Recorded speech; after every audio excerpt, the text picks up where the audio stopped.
We're playing the biggest game of our entire life every day. It's called money. And the average cop listening to this podcast in this country is going to earn somewhere between 3 and 5 million pieces to the game of money. And it's what you do with those pieces that dictate whether you retire broke or you retire a millionaire.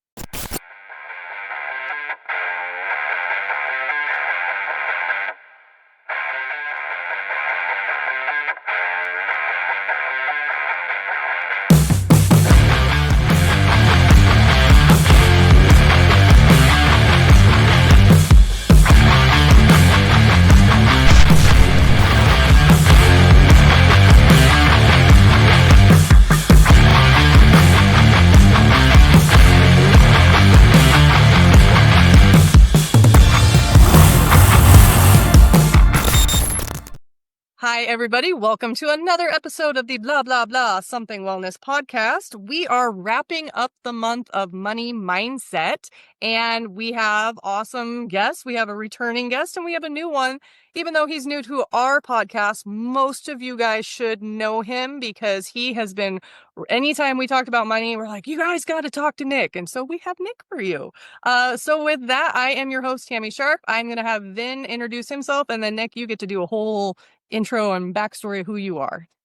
Vin? Hey, Vince Scotto, retired officer from the New York City Police Department. I've been retired now 13 years. Always had a interest in finance, went to college for finance.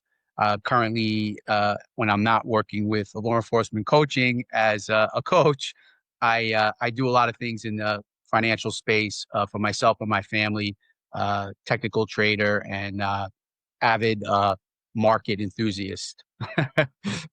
Awesome. Thank you. And Nick. Well, I'm just a dumb cop that did a bunch of dumb stuff with money. And I joined the Grand Prairie Police Department in 2003. I was $80,000 in debt. 21,000 of that was in one car stereo system, all on credit cards. And I got myself stuck in the overtime cycle where if I didn't work 20 hours of overtime every week, I couldn't pay my bills. Met the love of my life who was debt free when we got engaged, and she didn't know I was $80,000 in debt. So I had to come up with a plan to become debt free.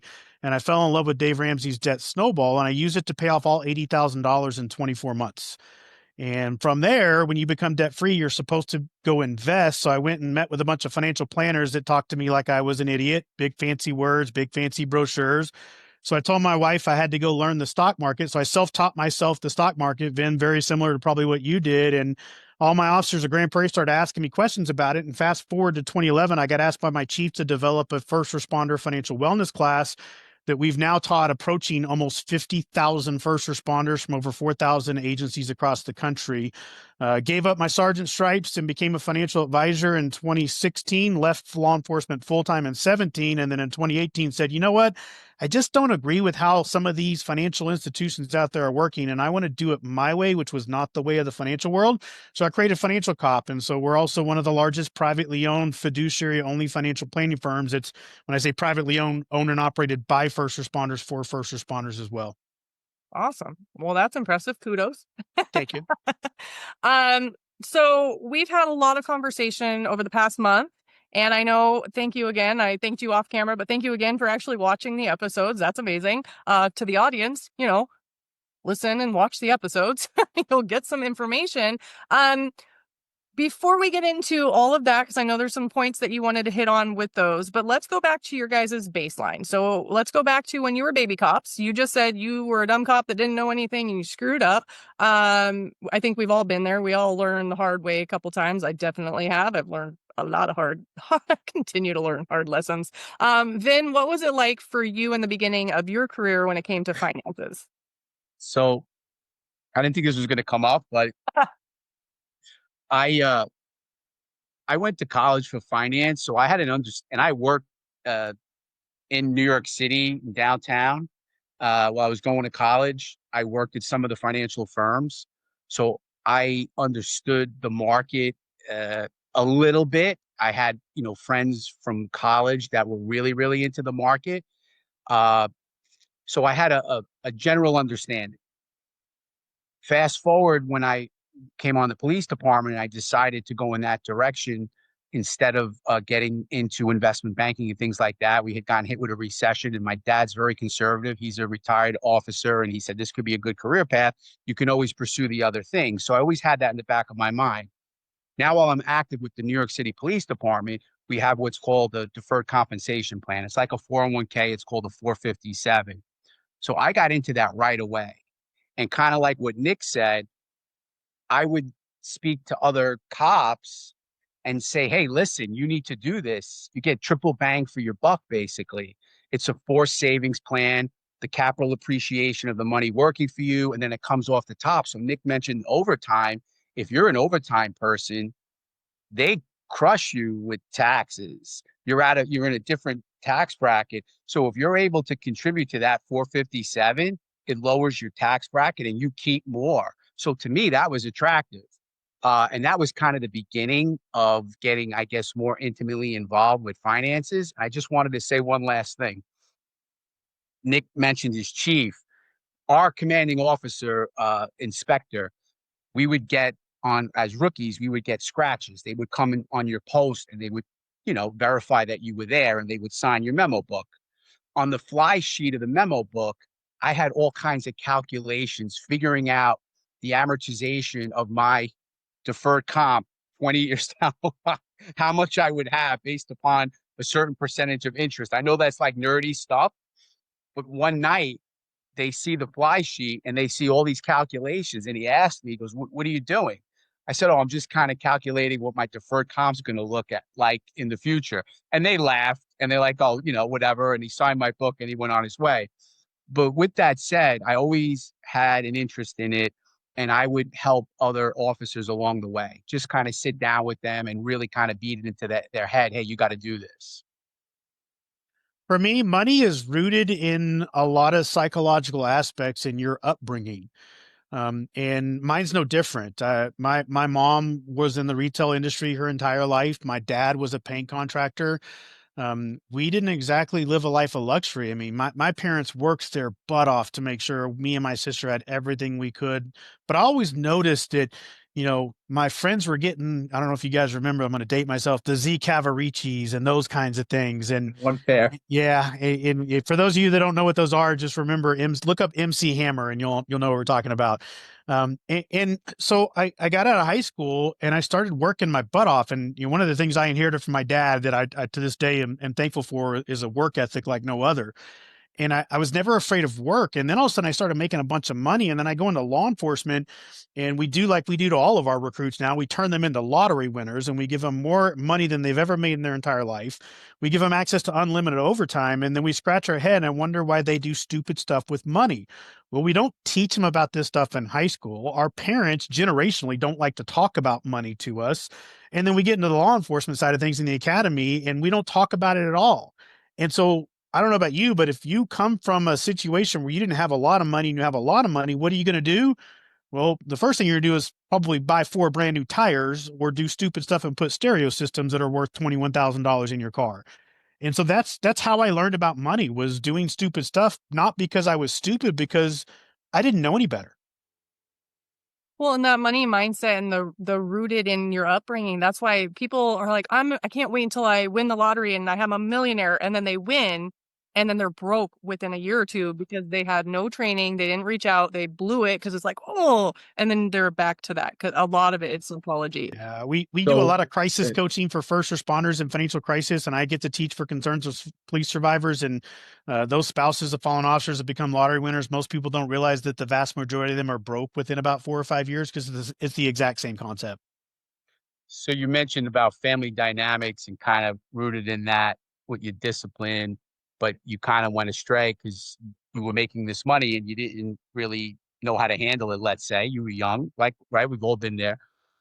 So my situation is a little different. Like, I had this dichotomy of two parents, my father that knew where every dollar was, and my mother would spend like a drunken sailor. And so I had two sides of it, and I found myself somewhere in the middle where uh, I was relatively conservative, but there were times when I maybe spent more than I should. Never to the point where I was in any kind of debt, though. So I'm grateful for that. But the point of how I saw it, you were only going to make so much money as a civil servant. And my mindset was this: if I am able to take advantage of these programs vis-a-vis, in this case, the 457, and really make the most of it, I could leave after 20 years and I could do something different. I wouldn't be beholden to the police department. And I feel for me, the mental wellness that ties in with financial wellness, it correlates.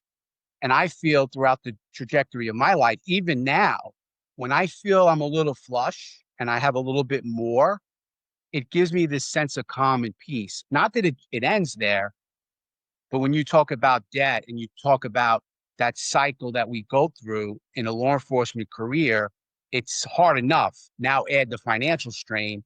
Now you're really, really weighted down.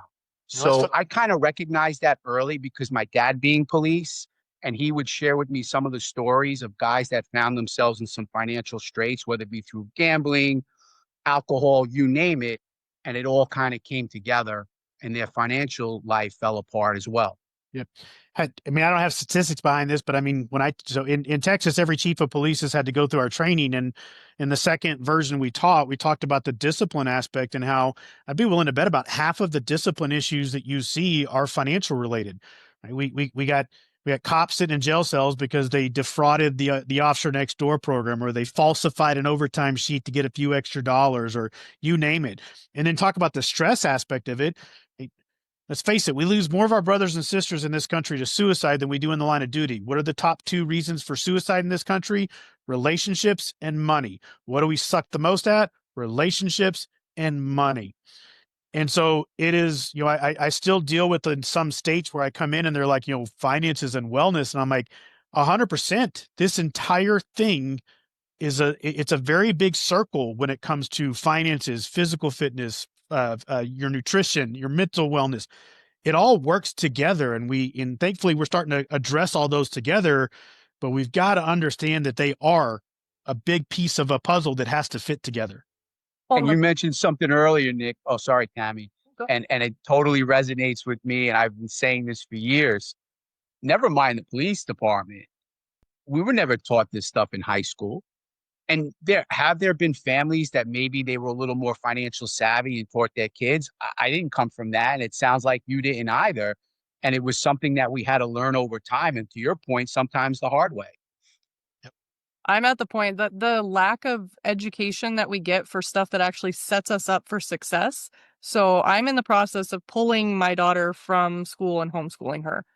Because I'm like, what are you learning? The stuff that we talk about, I'm like, where did you learn that? And she's like, well, YouTube. I'm like, so we're banging our heads on the table every night because she's learning math, which I'm going to go on a whole left field side tangent, but the way that we teach kids math in school, I hated it back in the day. And I'm sitting here as a success. I've been a bank teller. I've been a successful business owner. I deal with money and numbers all the time. There is not one time that I am ever going to be allowed to do a large math equation on paper and have that be valid. You need a calculator. It's okay. Don't cheat. That's a whole nother side tangent. But yes, so setting yourself up for success and having the right education when it comes to finances. And then that pressure that you were talking about, Nick, too, like, running a company, I'm very fortunate. I'm running a company where my team, pretty much everybody's financially set. They've all they're still working and they're still active law enforcement, or they've retired, they have their pension, and they're doing this to give back and just be part of service. So I don't have a lot of like heavy pressure, but even then, like the pressure is on. And when we start in business, you have highs and you have lows. And when you're in that dip, I'm like, oh, I get it. I get where other people that are responsible for far more than I am, the suicide rate, it makes sense. And at the same time, knowing that when you dip, you can also grow. Yep. Trust me, I have 10 employees. I know exactly what you're talking about. A lot of pressure for sure. Before we keep moving in, so you guys, we have talked about deferred comp in the previous episode. I'd like to get your input a little bit on that, Nick, if you're willing, and just emphasizing both of you guys, like how important it is to invest. So when it comes to deferred comp and all these numbers, first off, everybody gets so confused by the numbers 457A, B, 401k, blah, blah, blah, blah, blah. Look, folks, it's just your penal code. You know exactly where to go in the penal code to look up the murder statute. A 457B is called a 457B because it's found in section 457 of the Internal Revenue Code, subsection B. That's it. And all it is, it's called a deferred comp. You are agreeing to defer your compensation today so that you can take it when you leave, which is one of the coolest accounts out there because it means no matter how old you are when you leave, if you're 39, you can take money out of that account without early withdrawal penalties. Now, just because you can doesn't mean you should because it's a retirement account. I always tell people you don't touch your 457 until you're retired. And we want to contribute to it, but I come from a school of philosophy that says we push the 457 heavily on these recruits when the reality is we shouldn't be pushing the 457 on these recruits. And some people are going to go, wait a minute, what do you mean? The reality is that about 80 to 90% of the recruits need to focus instead on a budget and getting out of high interest debt first and then building a fully funded emergency fund. I remember when I started the academy, my deferred comp rep came in and said, you need to put a little bit towards your deferred comp because you're young. You'll never miss it. It'll grow like crazy. You need to put a little bit towards paying off your debt so you can become debt free. You need to put a little bit towards your savings to save for a rainy day. And what happened? It rained. I didn't have enough in savings. I had to use debt or I have to go use 457 deferred comp loans. And we talk about $50 a check. Imagine as a recruit, if you buckled down, paid off your high interest debt, built a fully funded emergency fund, and now we're not talking about $50 a check. We're talking about $1,000 a check. So we've got to focus, and I'm very, very centered when it comes to financial planning on, we've got to get your financial house in order to put you in a position to be able to invest so that you've got money going into investments, but also when that water heater breaks, we don't have to pause. We've got some savings to take care of the water heater because no matter what best laid plan out there for finances you think you have, life is gonna happen. And then life knocks us off and we go, yeah, that savings bullcrap, that don't work because I did save and look where I'm at right now.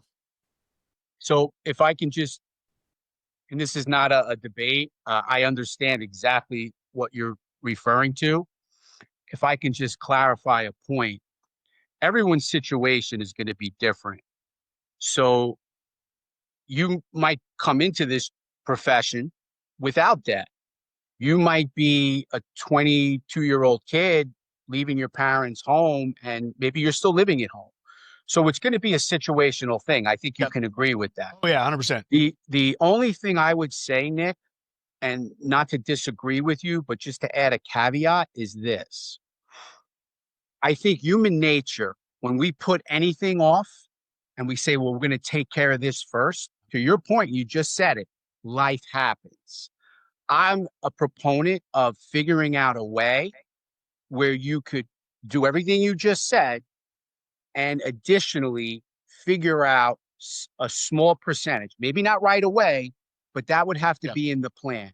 And if I can just elaborate a little bit more on that, I work with prior to coming on with Tami, I was working with another company, and some of the clients I worked with, and this is an interesting dynamic, not to get off topic.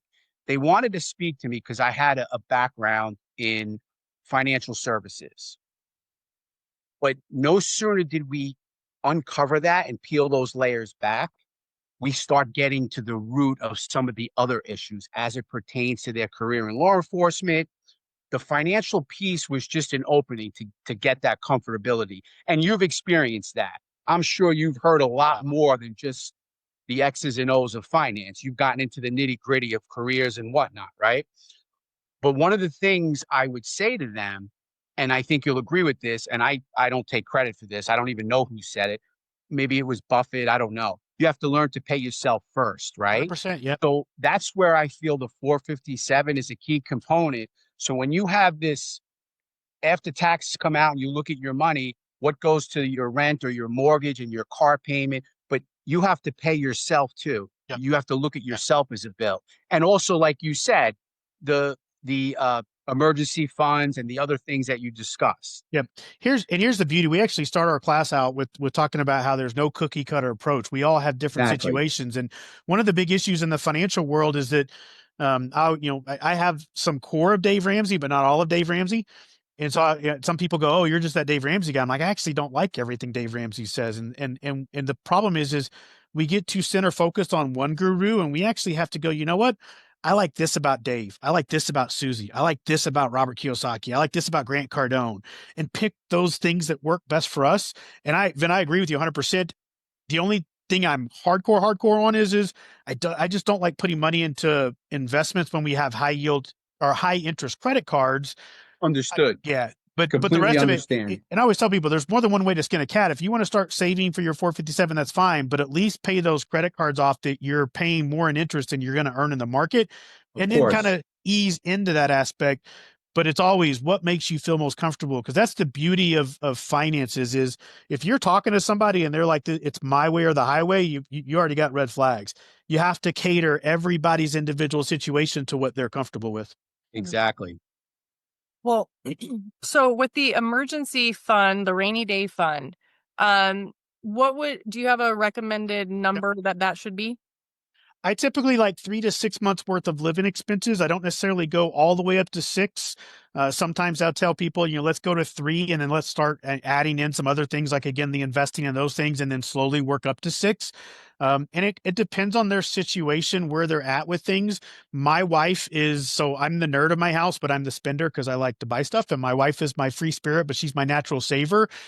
She has this gland in the back of her neck that's attached to her face that says, if I see my savings account go below this, I see it on her face because she gets uncomfortable.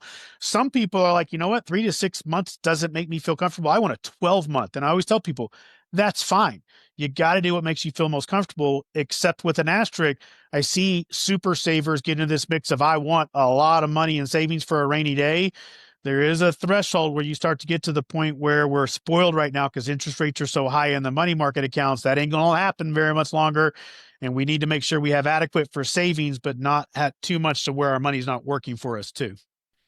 Well, and the rainy day too, when you have that when it rains, it pours, literally. So I was just we were doing really good financially, and I was like, cool. So took care of a whole bunch of house projects that were like luxury things. We added on a patio and did all sorts of stuff, and was like, cool. And I was like right on point where I needed to be. And then, I need a new air conditioning unit. Boom, that's done. And so it's like, okay, well, that hurt. I wasn't expecting that. And now literally the last podcast that I recorded, I'm going to edit it out. But right when I hit record, I stopped. It was the other day when Arizona just got hit with the most rain we've had in 7 years. And I hit record and I'm like, I think my roof is leaking. I can hear that sounds really loud, really close, and it shouldn't. So now my rainy day fund is literally a rainy day fund of having to go fix my roof. So big cushion. We have a program that we call the 8 phases of financial training. And we call it the 8 phases of financial training because it mimics FTO phase. Every cop that's listening to this or firefighter that's listening to this, nobody got to start phase 1 of training and skip to phase 4. You had to do every single phase in order. Now, if you're a lateral, you can fast track. So if you're doing really good with your money, maybe phase 1, 2, 3, and 4 are not as appropriate. You can fast track through those. But when we train recruits, sometimes they struggle and we have to pull them out and put them in remedial. Well, you had a water leak. You got to step out of whatever your plan is. You got to address the water leak. And if when you get done with that water leak, you step back in the plan and it knocked you down a phase, that's okay. As long as we know how to progress through those phases as well. And that's no different, Tami, than the things that we talk about in the mental wellness piece. 100%. Right? Well, and that's the thing too. So your house, I'm going to go into the psychology stuff too. Your finances are a reflection of your life. Your house is a reflection of your mental and emotional well-being. If your house is cluttered and dirty and messy, the odds are your mental emotional space is cluttered, overwhelmed, stressed out, whatever. I don't remember who originally said this. Might have been Marie Kondo. I don't remember exactly who, but if you're having a hard day or you're depressed, go clean out a drawer.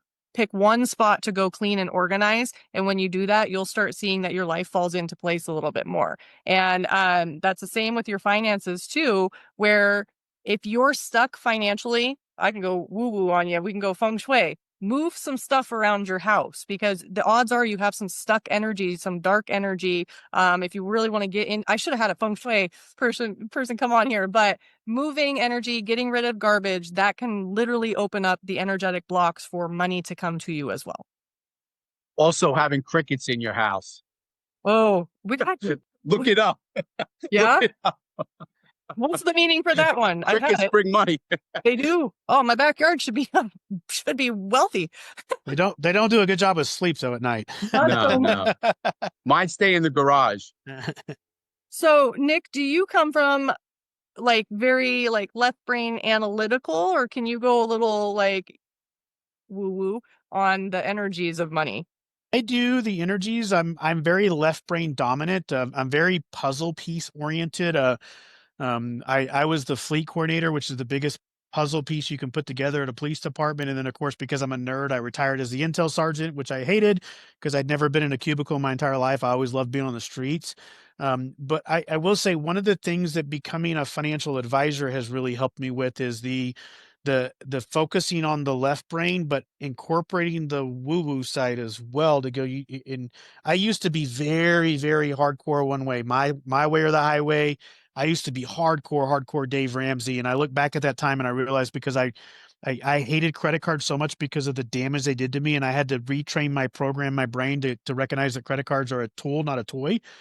So I do teach responsible use of credit cards now and those kinds of things. But the getting into the financial planning and advising has taught me there's more than one way to skin a cat, and we can get to the same end result. If my goal is for you to pay your house off and you go bonkers and pay it off in 3 years, or you cut back and you pay it off in 8 years and you have a little bit of fun, we accomplish the same thing. Some people want to go bonkers and pay it off in 3 years. They don't care about that. Some people want to pull back and have a little bit of fun. And it's about finding that right motivating factor for each person, because the end result is going crazy hardcore on something doesn't help you if you hate every second of it, because you won't do it. It's like a diet. Stick with it. You won't It's like stick going with to it. the gym. If Correct. you go hardcore for a week and then you pull back, you're not going to be consistency. And in anything in life, right? Consistency is the key. That's why I mentioned, Nick, about the beginning. Not that I disagreed with you, but if you're able to establish that consistency with a forced savings plan, in addition to the other things, if you can, that would be the best solution. But I understand too what you said about the high interest credit. That could be a killer. Yeah, and I'll tell you, psychologically, money-wise, I always start my class off by asking everybody to stand up, and I tell them, if you got into this job to become millionaires, stay standing. And of course, everybody sits down, and I follow that up with, the sad thing is everybody in this room should have stayed standing. Is going to earn somewhere between 3 and 5 million pieces to the game of money. And it's what you do with those pieces that dictate whether you retire broke or you retire a millionaire. So now, the problem is that when I do see first responders become millionaires, it's interesting. I personally am the financial advisor for over 80 chiefs of police in the state of Texas. Most of my chiefs are broke as jokes because they just upgraded their lifestyle. I work with over 50 first responder millionaires. Almost every one of them is a line level first responder. Doesn't surprise me.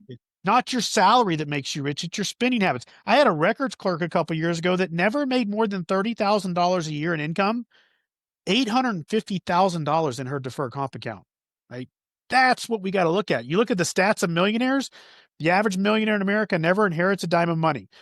A third of the millionaires surveyed became millionaires, even though they never made $100,000 a year in any one year. Top 3 careers: engineer, CPA, teacher.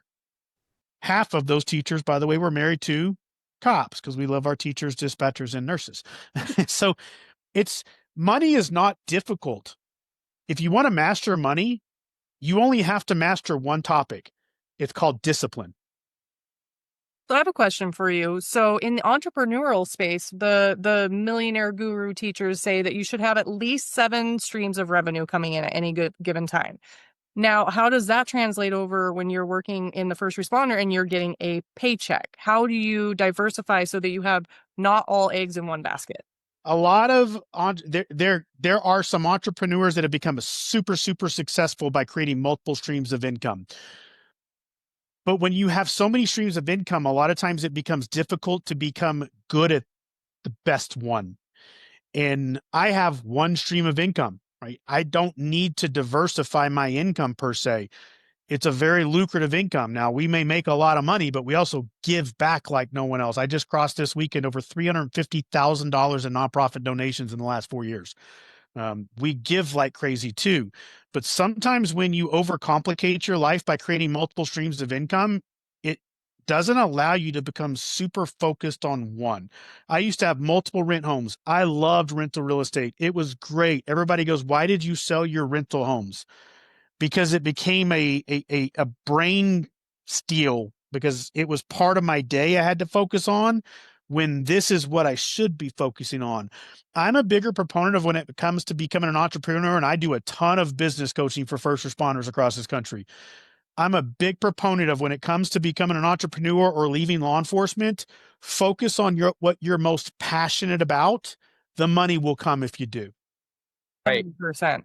I wholeheartedly agree with that. And it's funny you mentioned that, Nick. Some of these people that I've worked with in the past, once we clear some of the layers up and we get to the root of some of their frustration with the career and we unpack it, I always bring that up. I said, one of the things that I learned post my police career, and I'm still learning it, don't chase the money, chase the passion. And you mentioned something else that I wholeheartedly agree with. You mentioned the 7 streams, Tami. It, maybe it works, maybe it doesn't. If you're passionate about those 7 things equally, which is possible, hey, God bless. But I don't think many people can focus their full attention on 7 things. I mean, it's hard enough to focus on one thing and be really, really good. Like I find myself, since I've been getting involved with this mental wellness stuff the last couple of years, it sometimes can take away from what I do on a day to day. And like Nick said, your mind gets so clouded when you lose focus. And if it's something that, yeah, I'm making money, but I'm not really passionate about it, maybe you got to rethink that. It might take away more than what it gives, if that makes sense. I'm part of a network of some a very exclusive network of law enforcement people that left and created not just a company, but a national company. And for some of those national people, some of the most successful law enforcement businesses in the country, we all have a common theme that made us ultra successful on a national level. We found one thing we loved the most. We worked more hours than we ever worked when we were in law enforcement. We're super passionate about it, but we focus on one thing, right? Aaron Slater, t-shirts, right? Mike the Cop or Mike Edwards, real estate, right? We find that one thing and we go towards that passion, and we don't let all the noise about all the other business opportunities cloud our judgment. Some people can handle that. And that's why I'm not saying I'm knocking those people that have that. But in my experience, the most successful cops I've seen in the business world that have gone national, one thing. I agree 100%. And Chris and I, because we are partners in business and in relationship, it takes a lot to run a business, and we had to sit back and just after we got it off the ground and we're like, okay, we've created a thing. We started putting our emphasis on coaching first. But then we were having a disconnect because it wasn't what was bringing us joy. I'm friends with Joe Polish, who is he's the founder and owner of Genius Network. He's he's just awesome dude. Very well connected, but his whole business structure is elf marketing, easy, lucrative, fun. Is it easy, lucrative, and fun? And I got to a point with the business where I'm like, this is not easy, definitely not lucrative, and I am not having fun at this point. I'm stressed out, and that's not helping anything. So Chris and I went back to the drawing board. I'm like, take money off the table. What do you want to be doing? Chris is like, I want to be doing training. He loves his duty-driven deterioration training. It's knocking it out of the park. It's needed. It's reaching even the most salty, skeptical cops. We are going nationwide with that. That's and energetic, masculine, feminine energy balance within the business. That's his baby. I show up, I do my 2-second part, I wrap it up for him. He does all the talking. That is him, and that helps. Me, I'm all about wellness. We're doing the coaching, we run the team, and I like business. Like, I've always been an entrepreneur. I like running a business. It brings me a lot of pride to be saying I'm the founder, CEO and founder of law enforcement coaching. I take pride in that. I'm honoring my dad. I'm honoring everybody that, all the good cops out there. The podcast, a lot of people are like, oh, that's a lot of work. That's a full-time job. You're going to spread yourself too thin, da, da, da. And I was like, yes, and my mission is I like helping people. And in law enforcement, when you're in the wellness space, we don't have the easiest job trying to get cops to talk about their feelings, talk to anybody about anything. So doing the podcast, it brings me joy because I get to have conversations. Somebody is getting the information and it's going to impact them. We didn't have to worry about budgets and bureaucracy and red tape and it got approved by somebody. You just get the information. So for me, wellness is the driving factor, and we trust with everything, our whole team. The money comes when it comes, and we are being divinely supported because we're mission. So I want to piggyback off that. I want to talk to the recruit if you're listening to this, or the 5-year officer or the 10-year officer. The thing that's like nails on a chalkboard when I hear a cop say, all I know how to do is be a cop. Folks, the things you learn I remember when I got into this industry, everybody's talking about 30 to 35 years before retirement. Then it was 30 years, then it was 25. Now it's like, just get me to 20. You guys are going out and you're going to these conferences, you're going to these training classes, you're exchanging cards. If you haven't started learning how to master the art of LinkedIn, in every conference you go to, when you get a card, you go back on Monday, you add that person, you say thank you, you start to network, you start to move around the department and find the different areas. If you love being a detective and you want to go into something after that, what does that correlate to? The skill sets you learn in law enforcement, especially if you get into supervision and leadership aspect, you have plenty of things you can do afterwards that you're passionate about, and you can start laying the foundation on day one by starting the networking engine right there. Great. I really like that. I kind of want to dive a little bit more into that because we hear that all the time. All I know is to be a cop. And you guys are so heavily trained. I mean, whether it's great training or not, that's questionable, but you guys are getting training nonetheless. And yeah. If I can just add to that, we take the training apart, and Nick uh, just kind of touched on it. What they fail to realize, Nick, and sometimes it takes some years to reflect, and I've had that opportunity to reflect,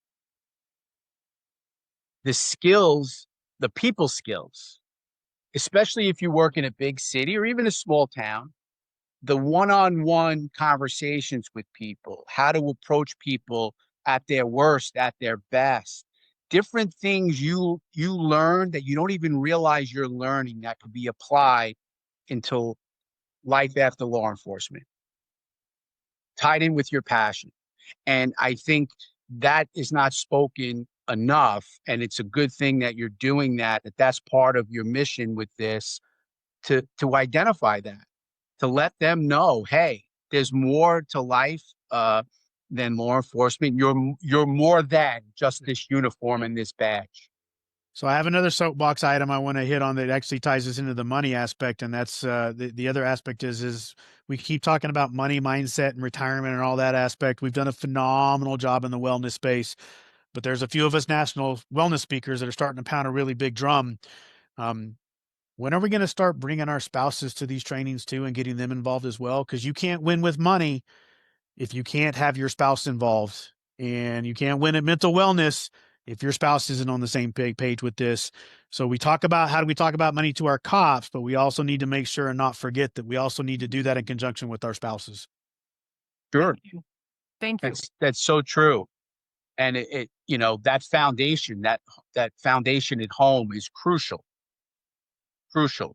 Well, and like I Nick agree. said it at the beginning, the two things that everybody's like, oh, the suicide rate. And the people that are in the space understand what some of those driving factors are. Money, relationship. You said that. And we always, with our trainings, spouses are always invited to attend. We don't charge extra for them. We want them there. And it's really interesting because some of the departments that we've found that have higher morale, their spouses, come on in. The ones that have low morale, it is taboo. because it was like, oh, I don't want my wife there. I don't want that. It's like, hey. If you don't like hanging out with your spouse, that's a problem. And if somebody else doesn't like hanging out with their spouse and you actually like yours, because you're, newsflash, you're supposed to, it might be an indicator. Bringing in some wellness, reaching out to peer support, talking to a counselor, a therapist, looking at like, hey, which trajectory? And I've learned this the hard way. So with our coaching team, I want to shout this one from the rooftops. Coaches in the coaching space, coaches do not give advice. Yes, the podcast, we're giving you advice because this is a different forum, but if this was a session, we would not be giving advice. We'd be asking you questions to figure out what works for you. So the first thing I learned when I was going through my relationship trials when I was in my 20s, the first people to give me advice, I looked at their relationships being like, whoa, you're miserable. You are unhappy. You don't like your person. Why am I going to take relationship advice from you when you're not successful in a relationship? So those that are actually happy are going to let you know, hey, times get hard, stick it out, seek some, whatever. You brought up a very, very good point. I deal with what I call hallway gangsters all the time. People at departments that think they know a lot about money that don't, or even in the financial planning world, right? I'm a financial advisor. I love my financial advisors. I also hate them. We actually teach a lesson called How to Interrogate Financial Advisors, because the reality is a lot of the financial concepts you're being taught by your friends and even by your financial advisors, we're getting advice from broke people that don't even know how to follow their own principles. It's to that point, one of the reasons why I left the industry and did my own thing was to your point. And I just want to take it a step further. And I hope you don't, this is not a reflection on you, Nick, because it sounds like you get it. I've come across also former law enforcement people that somehow think they can segue into this next financial career, and they fall into that same category, unfortunately, because there's a lot of pressure, and they get leverage for their contacts within the agencies, and it seems like a natural fit, but somewhere along the line they lose sight of their morals and their integrity, and that's unfortunate. So you're dealing with that too.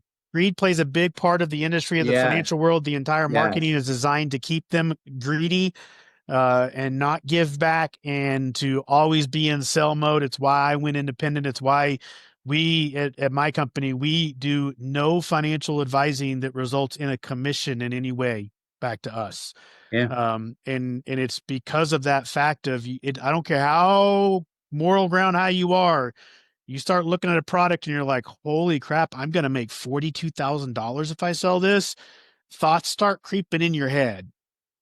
Oh, greed. It's survival. It's Maslow's hierarchy of needs, like taking care of that bottom line. And then it gets blurred really quick because it's like, now I can take care of it. Now I can take care of these other things. And yeah, a lot of people lose sight of what, and it's in every single industry. I learned that when I started coming into the holistic wellness space, and there's all these people that, I always say this, I've said it multiple times in the podcast, there's a lot of people that have mastered marketing.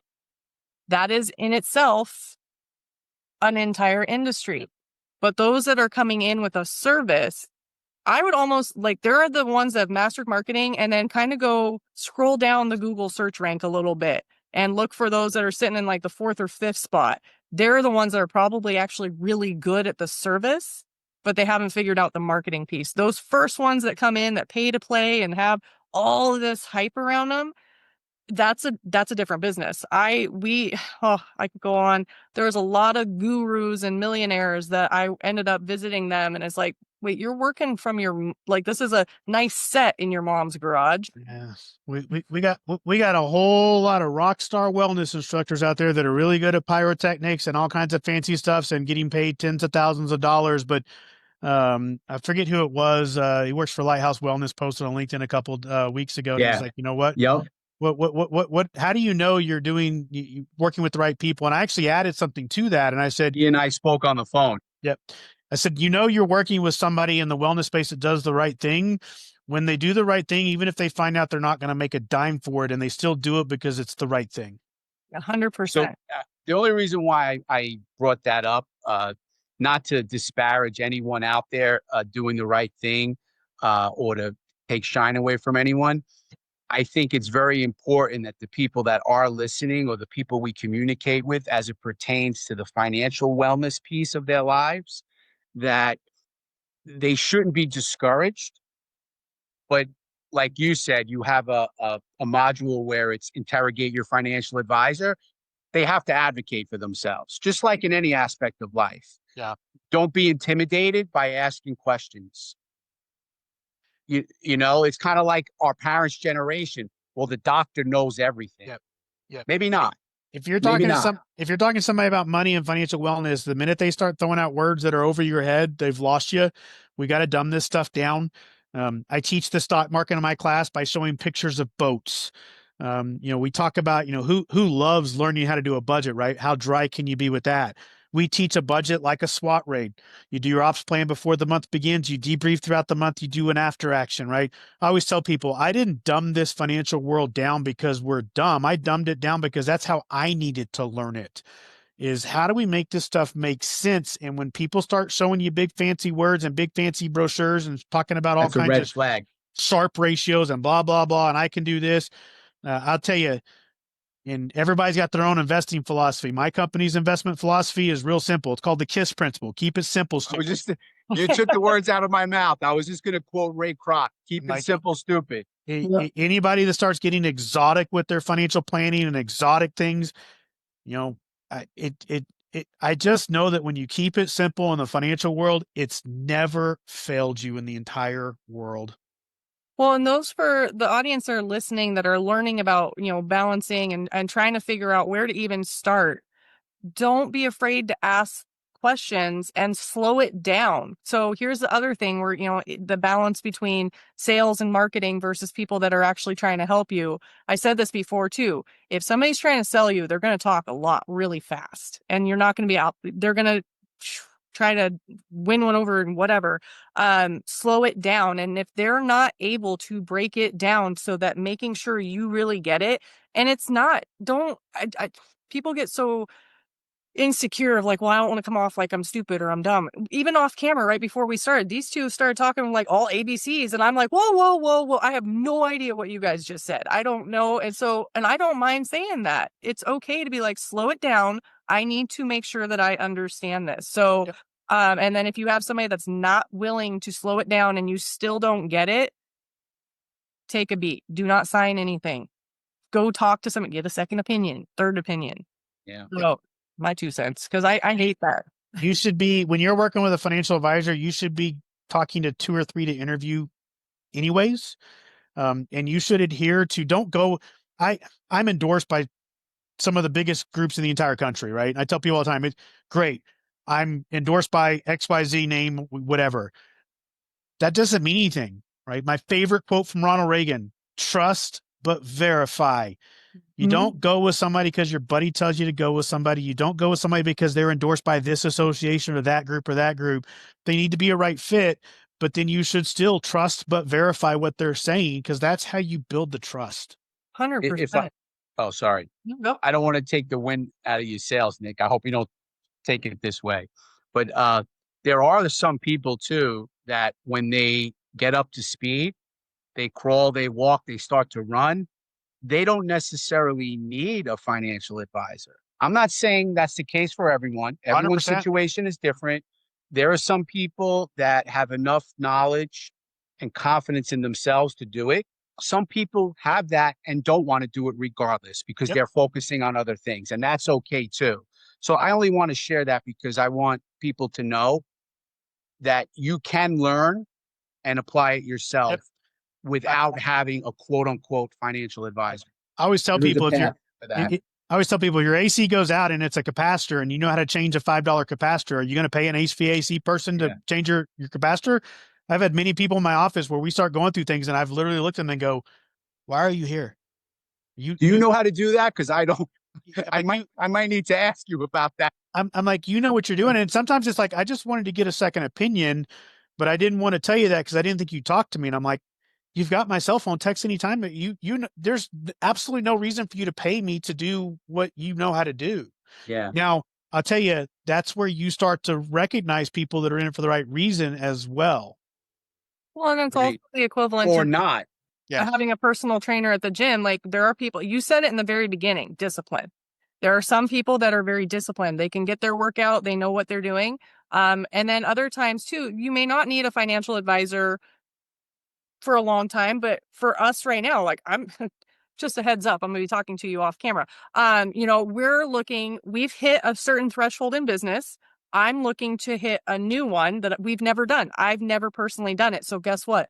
Do I have the ego? Yeah, sure, I could figure it out, but I could also expedite and bring in a team of support and coaches. They're going to help me do it right and avoid some very costly mistakes. So throughout your career, like, if you're getting ready, I would say for the officers too, okay, beginning of the career, one, again, if you're listening to this, wherever you're at, pay attention, go put some money away somewhere, save it, figure it But out, budget. budget.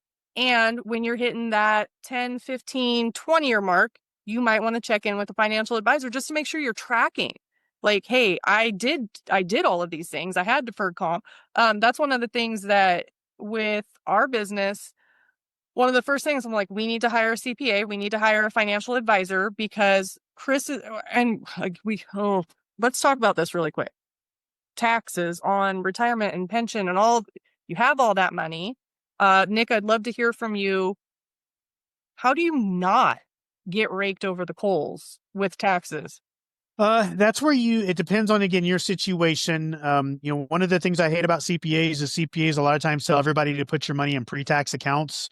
The younger you are, the less I'm a fan of that, depending on the state you're in. Some states are different.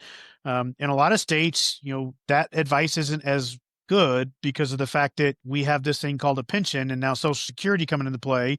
So if your pension is going to pay you $100,000 a year and Social Security is going to pay you $30,000 a year, well, guess what tax bracket you're locked into for the rest of your life when you get to that point. And then that doesn't even count this lovely word called IRMA, which is Medicare stuff, which we won't get into the weeds of that when you turn 65 and penalties with that aspect. So depending on where you're at in your life, a lot of times we like to look at what are called Roth accounts that are or after tax accounts that grow tax free so that we don't have to worry about taxes down the road. The other part of this too is also having a good financial advisor that works with you in retirement, because the reality is almost nobody retires anymore. They go back into the workforce because they're bored. But the pinnacle for retirement, to me, the definition of retirement in law enforcement today is you go back to work after you leave. And if your boss pisses you off, just walk out the door. You're not there because you want to be there. But in that situation, if we still have a W-2 job or a 1099 job after retirement, well, then there's other things you can do in the retirement space to help offset taxes. And then there's all kinds of fun things after that to potentially convert pre-tax accounts into Roth accounts and get double tax benefits. So everybody's situation is so unique and different. It changes all the time. I always tell people, when you start to build some wealth, you need 3 people in your team. A good team, when you start to get some wealth, is a good financial advisor, a good CPA, and a good estate attorney. Yay, I'm on the right track because I got meetings. I'm not a CPA, but I play one on TV. Not an estate attorney, but I know enough to make me dangerous, but I don't know enough to their expertise. And we have to all work together in conjunction to go, based on this person's situation, does a Roth IRA make sense? Does a Roth conversion make sense? Should we do pre-tax because of their tax bracket? What is the best avenue? Because that's your expertise, not mine. Yeah. So to Nick's point, Tami, you get a little granular with this. Everyone's situation is different, and you have the estate planning piece. You have the tax professionals that will do tax harvesting. But if we're just talking about the law enforcement person and trying to get ahead of the curve, as far as if they do have debt, address that. If they're not savers, have those conversations. And basically, I think, like what Nick is sharing, you kind of get this ball of clay, and you start molding it depending on what they want. What do they want to look like? Yep. What does that person want to look like in the future? And you help them mold that. Yep. And it's going to be a one-on-one kind of thing. It's funny. even though you're not a financial person, Tammy, you can understand this. It's no different than when you work with one of your clients in the mental wellness realm and you get them to answer their own questions by asking questions. It's the same thing when you put your financial hat on. Would you agree, Nick? Yeah, everybody's different. It's that's the other reason I call them hallway gangsters, because everybody gets advice on what to do with your pension at the department. And I joke and I look back and I'm like, I was a hallway gangster for the beginning part of my career. I was the nerd. Everybody was coming to me for advice when I started to become the nerd. And I look back on that time and I realized I was giving everybody advice on what to do with their money based on my situation and not theirs.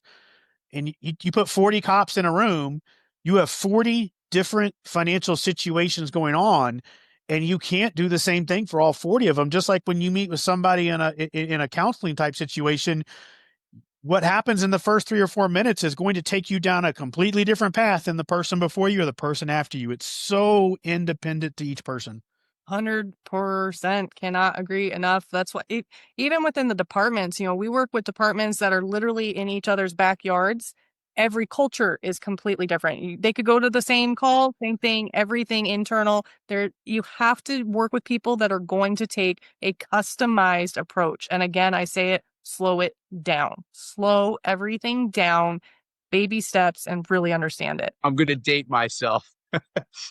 What does a yellow light mean? Slow down. Do you remember Taxi? Did you ever watch? Look it up. Yeah. Do you know it? Before we start getting wrapping this up, I want to talk to you guys. We've been talking to the individual. Can we talk to departments for a minute? Because one of the biggest things that we hear, like money stress, there's not enough budget. There's not enough budget. We already did the budget. There's no budget room. Da da da da da. For things that they need. So going back into the money, the mindset. Is there some guidance that you could give leaders of departments of how to kind of look at their budget different, not so scarcity?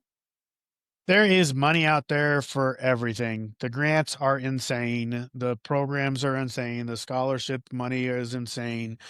And then there's all their departments. We're actually we've taught just about every department in North Texas and most of South Texas as well. So, a lot of them are like, we want to have you back out, but it's hard to convince our agency because we've already had you out. So we're even looking at regional type stuff right now and refreshers and those kinds of things. But it's, if you're not investing in wellness at your department, it will catch up to you in a multiple ways. One, either it's going to cost you money because of the suicide or something like that. But two, let's face it, folks, it's also one of the biggest issues in law enforcement right now is recruiting and retention. Wellness and what you're doing for that at your department is getting recognized with the peers. And some people are going to go departments because of what they provide on the wellness aspect and the counseling aspect versus others. And so it's no different than giving a better retirement benefit. This is part of our benefit package right now, and we've got to find ways to make it happen. Where there's a will, there's a way, and there's money out there to get it done. Thank you. Louder for those in the back. That's my 2 cents on that. Thank you. So I want to honor everybody's time, and in true fashion, I'd like to go around. If somebody just tunes in to this last part, what is your 2-second takeaway advice for whoever is listening when it comes to money mindset? Whichever one wants to go. Go, Vin. Floor is yours, my friend.